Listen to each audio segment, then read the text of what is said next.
윤석열 선생, 당신 감독이 필요하지 않아요? 제3지대에서 나와 함께 멋진 그림을 만들어 봅시다.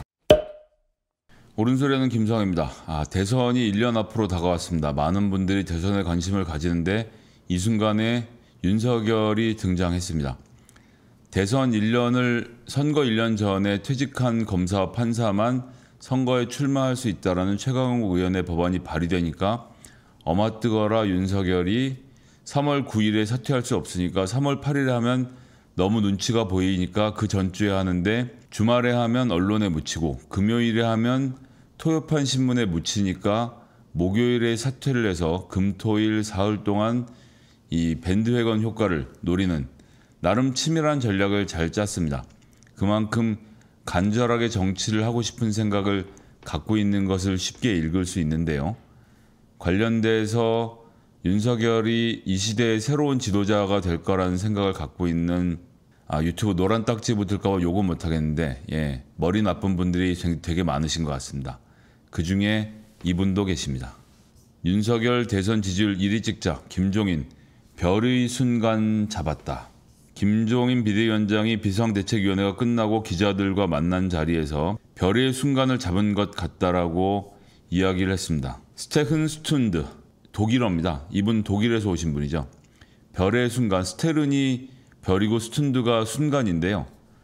페니실린 개발로 백신의 획기적 전기를 마련했다. 이렇게 했을 때 그런 어떤 결정적인 순간, 영어로는 decisive moment라고 불리는 그 지점을 별의 순간이라고 합니다. 그러면서 윤석열을 한껏 치켜 세웠는데 그 다음 말이 참 투명합니다.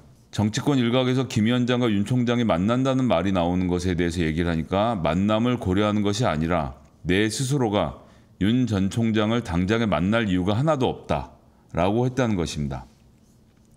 나중에 기회가 있어서 만난다면 만난다는 뜻이라고 했다는 것이죠. 투명한 이야기입니다. 지금 당장엔 만날 이유가 하나도 없다.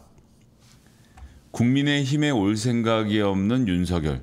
국민의힘을 고쳐서 어떻게든 써보려겠지만 자기를 몰아내려는 안철수, 김무성, 홍준표, 오세훈, 나경원 등에 휩싸여서 당에서 쫓겨나기 일보 직전인 김종인. 이런 상태이기 때문에 지금은 만날 수가 없다는 것이죠. 즉 국민의힘 감독으로 있는 계약직 감독으로 있는 김종인은 지금 현재로서는 윤석열을 만날 이유가 없는 겁니다. 그럼 윤석열은 또 어떠냐? 윤석열은 온몸에다 호구를 두르고 목검을 들고 피의자와 부패한 국회의원, 부패한 공무원들을 때려잡는 일을 하는 특수부의 공무원이었습니다. 목검으로 사람 좀 꽤 쳐봤죠. 쳐보니까 자기 앞에서 사람들이 픽픽 쓰러져 나가는 것을 봤을 것입니다. 검사의 가족 감싸기로 자기들을 다치게 하려는 사람이 등장하면 검사들이 가서 집단 폭행을 했습니다. 그 폭행에 조국 가족이 심하게 다쳤고 추미애 장관도 상당한 내상을 입었습니다. 이거 때리니까 잘 되는데 그럼 내가 본격적으로 한번 출전해 봐야지. 그리고 목검을 버리고 여의도라는 이 검객들의 무대로 들어온 겁니다.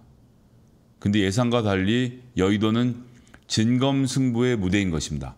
모두가 진짜 나리별인 칼을 들고 나와서 말 한마디 잘못하면 걸음 한번 잘못 움직이면 발이 잘리고 혀가 잘리고 손이 잘리는 끔찍한 일을 당하는 곳이 여의도인데 여기에 대한 윤석열의 준비는 전혀 없는 상태입니다.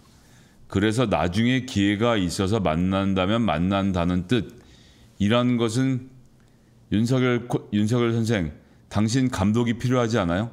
제3지대에서 나와 함께 멋진 그림을 만들어 봅시다.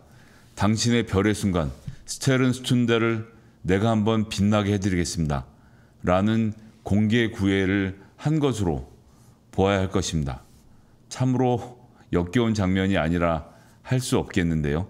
그래서 오늘 썸네일은 두 분이 미소 지으며 함께 아름답게 바라보며 지금 불타게 타오르고 있는 별의 순간을 즐기시라는 뜻으로 만들었던 것입니다. 여기에 대해서 한겨레 신문은 대선 365일을 놔두고 성한용 선임기자가 윤석열의 지지세 석 달 뒤에 판다름이 날 것이다.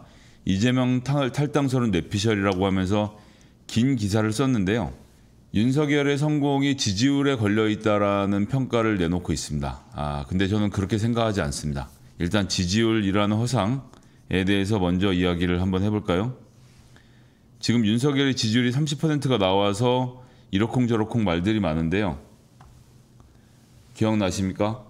차기 대선 후보 지지율 반기문 31.6 등장하자마자 얻은 수치입니다. 문재인 16.2, 안철수 11.0. 이 당시만 해도 반기문 선생이 대통령이 되는 줄 알았습니다. 마찬가지입니다. 한 분야에서 오랜 기간 동안 기술을 닦아오신 분이 국회의원이 되는 건 가능합니다. 국회의원을 하면서 수많은 민원인들을 만나고 지역구에서 사람들과 부딪히면서 정치인으로 단련되는 겁니다. 처음에 맥주를 앞에서 벌컥벌컥 마시다가 예의가 왜 이렇게 없냐 잔소리 들으면 고개를 돌려 마시기도 하고, 소맥의 비율도 어떻게 맞추는지 어른들한테 배우기도 하고, 동네 장사미사들과 어울려서 정치인으로서의 굳은 살이 배겨가는 과정이 필요한 것입니다. 하지만 대권이라면 다릅니다. 그런 오랜 기간 동안의 단련을 거쳐서 무슨 말을 뱉어도 신중하고 어떤 행동을 해도 무리가 없는 지경에 올라가야 대권 주자가 되는 것입니다. 대권 주자에게서 가장 중요한 것은 호감도가 높은 것이 아니라 비호감도가 낮은 것입니다. 나를 싫어할 많은 사람들의 숫자를 줄여놓아야 내 매력을 보여주고 지지율을 올릴 수 있는 거지. 비호감이 높은 상태에서는 이러쿵저러쿵 해볼 도리가 없습니다.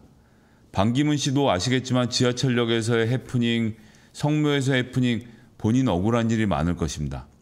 정치인이라면 그런 실수를 하지 않습니다. 왜냐하면 일상생활에서 수많은 과정을 거쳐서 단련이 되거든요.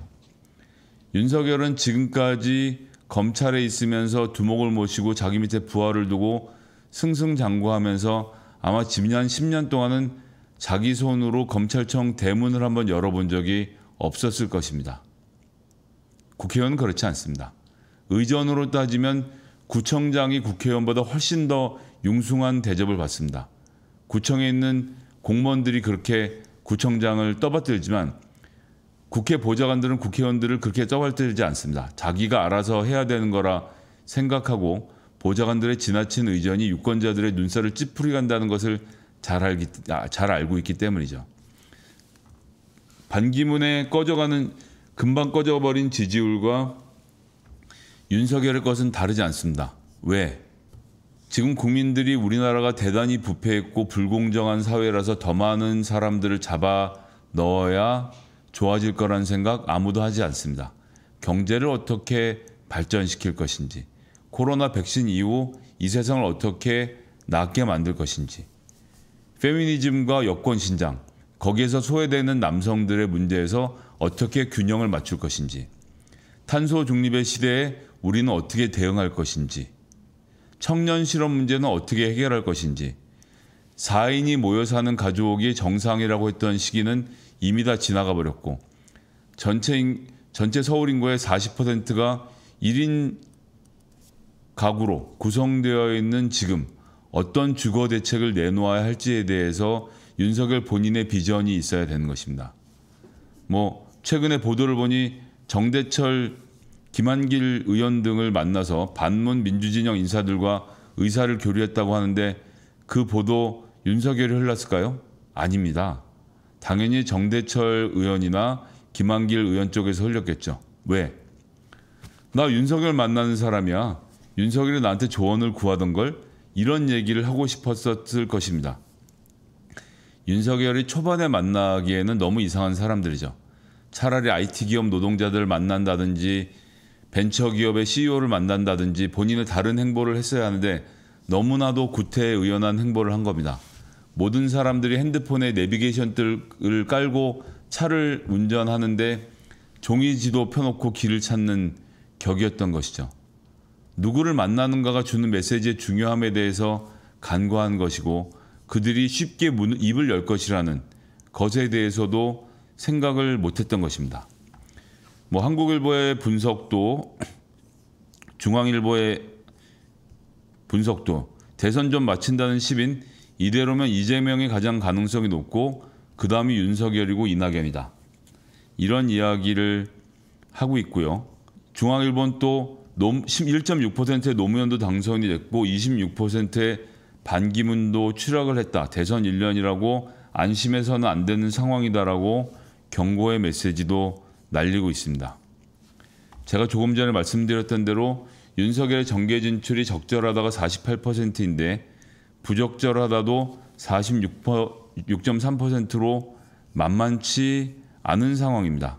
이번에 나온 소위 말하는 윤석열의 대권 선호도 여론조사 결과들 오늘 이 관련된 설문조사지가 나와서 내용을 좀 봤더니요. 차기 대선 후보 적합도에서 거론된 사람이 김두관, 심상정, 유승민, 윤석열, 원희룡, 이낙연, 이재명, 정세균, 추미애, 홍준표였습니다. 자, 보시죠. 내가 민주당 지지자라면 정세균, 이낙연, 이재명에게서 표가 분산이 되겠죠. 그런데 내가 국민의힘 지지자이거나 중도층이라고 하면 윤석열, 유승민, 원희룡 중에 골라야 되는 상황입니다. 홍준표까지 4명이군요. 안철수도 없고 오세훈도 없습니다. 즉 중도표가 마음을 줄 곳이 남아있질 않은 겁니다. 원희룡? 이 사람 제주지사인가? 유승민? 이 사람 대구에서 떨어진 사람이지. 홍준표? 이 사람 무소속이잖아. 이렇게 4명 중에서 고르라고 하니 손가락이 가는 데가 윤석열밖에 없을 수밖에 없는 이 참혹한 현실. 그럼 이 현실은 어떻게 개선이 될까요? 이번 보궐선거가 끝나고 나서 김종인은 국민의힘으로부터 축출될 가능성이 현재로서는 굉장히 높습니다. 김종인 축출에 가장 앞서는 당사자는 바로 홍준표입니다. 홍준표가 김종인을 축출하고 나면 홍준표가 국민의힘에 들어가서 국민의힘의 대권 주자로 급부상을 하게 될 것입니다. 그럼 국민의힘 내부에서는 윤석열이냐 홍준표냐의 싸움으로 갈 것이고 검사 생활도 했지만 20년이 넘는 정치 경력을 가진 홍준표, 백정노장 홍준표가 윤석열을 본인의 가장 강한 상대로 보고 난도질을 시작할 것입니다. 검사로 치면 20년 동안 목검만 써오고 호구를 입었던 윤석열과 10년 목검 들고 20년 동안 진검에 단검을 꽂고 5만 사람을 찔러봤던 홍준표와의 대결입니다. 홍준표 결코 만만치 않은 상대입니다. 윤석열이 이기고 지고의 문제가 아니라 어쨌든 양쪽은 중상을 입을 수밖에 없는 상태로 갈 것입니다. 지금 윤석열의 지지율 30%는 중도지대에 안철수도 빠져있고 오세훈도 빠져있고 나경원도 빠져있는 이 설문조사에서 홍준표, 윤석열, 유승민, 원희룡 중에 고르라는 이 강압적인 선택의 상황에서 벌어진 비극이라는 점을 같이 꼭 보아야 할 것입니다. 30%라는 저 허상에 속아서 뭔가 큰일을 저지르면 앞으로 큰 손해가 날 것으로 저는 짐작을 하고 있습니다. 윤석열이 잘 하려면 본인이 만들고 싶은 대한민국이 어떤 것인지 그림을 그려주고 누구나 머릿속에 윤석열을 떠올리면 윤석열이 생각하는 대한민국이 유권자들의 머릿속에도 떠올라야 합니다. 이재명이라는 사람을 생각하면 아, 개혁적인 인물이겠구나. 우리의 속을 시원하게 긁어주겠구나. 이런 생각이 들고 이낙연이라는 사람이 대통령이 된다면 아, 문재인 정부를 계승해서 안정적으로 국정 운영을 하겠구나. 시끄러운 소리는 안 나겠구나. 이런 생각이 드는 반면에 윤석열의 세상은 어떻습니까? 한동훈 검찰총장, 그리고 법무부 장관도 검사, 국무총리도 검사, 세상 일 잘하는 사람 검사밖에 없어라고 말하는 검찰공화국의 그림이 그려지지 않습니까? 그 외 유권자에게 윤석열이 어떤 선택의 여지를 줄 수 있을지 이것이 대권으로 가는 지름길이 될 것입니다. 윤석열 씨 본인의 비전을 가지고 승부를 해야 할 순간이 다가와 버렸습니다. 앞으로 한 달 동안은 칩거를 하면서 목소리를 내지 않겠지만 그 이후에 어떤 행보를 하게 될지 한번 함께 지켜보시죠. 정치 그렇게 만만한 것이 아닙니다. 이상 준비한 오늘 아침부터 옳은 소리 방송은 모두 마치도록 하겠습니다. 함께 해주신 모든 분들께 감사 인사드리겠습니다.